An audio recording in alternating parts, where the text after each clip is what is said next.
Mahigit 9 milyong pisong halaga ng pera at alahas na kulimbat ng mga kawatan sa isang bahay sa Real, Quezon.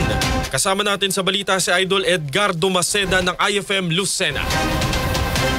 Isang bahay sa Purong Gumamela, sakop ng Barangay Poblacion 1, Real, Quezon ang pinasok ng mga kawatan. Winasak ang vault, kinuha ang higit sa 2.1 milyong pisong cash at iba't ibang uri ng alahas na umabot sa halagang 7 milyong piso. Ayon sa ulat ng biktima si alias Erwin ng nasabing lugar, iniwan nila ang kanilang bahay noong Agosto 24 at alas 11 ng umaga nitong Martes na bumalik ang mag-live-in partner sa kanilang tinutuluyan. Nadiscover ng mga ito na ang kalat at magulo ang loob ng kanilang bahay. Napag-alaman ng mga biktima na pinasok na sila ng kawatan sa pamamagitan ng pwersang pagsira ng door frame ng kanilang silid sa ikalawang palapag ng bahay gamit ang isang hinihinalang bareta. Ang pangyayari ay masusing inimbestigahan ng Real Municipal Police Station. Ang mga suspect naman ay patuloy pa rin nakalalaya. Kasama mo sa RMN Calabarzon and 106.3 IFM Lucena, Idol Edgardo Maceda. Tatak RMN!